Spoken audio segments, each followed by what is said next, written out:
Voilà ce qui va se passer. Non, je ne pense pas qu'on puisse sauver totalement un gauchiste. Je pense que la plupart du temps, il est beaucoup trop malade dans son esprit.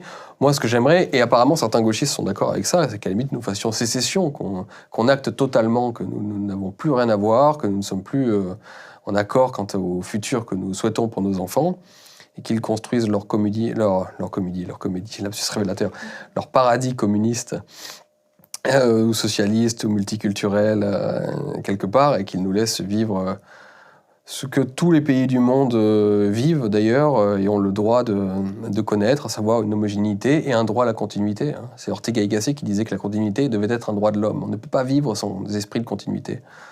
Donc nous voulons simplement vivre dans une homogénéité ethnique qui est quand même beaucoup plus, qui a fait ses preuves quant à l'efficacité, quant à l'efficacité d'organisation, l'efficacité d'esprit, l'efficacité même de stress, ça a été étudié, hein, sur le stress individuel que l'on peut ressentir lorsqu'on est dans une société au milieu de gens qui ne nous ressemblent pas. Enfin, il y a plein de choses.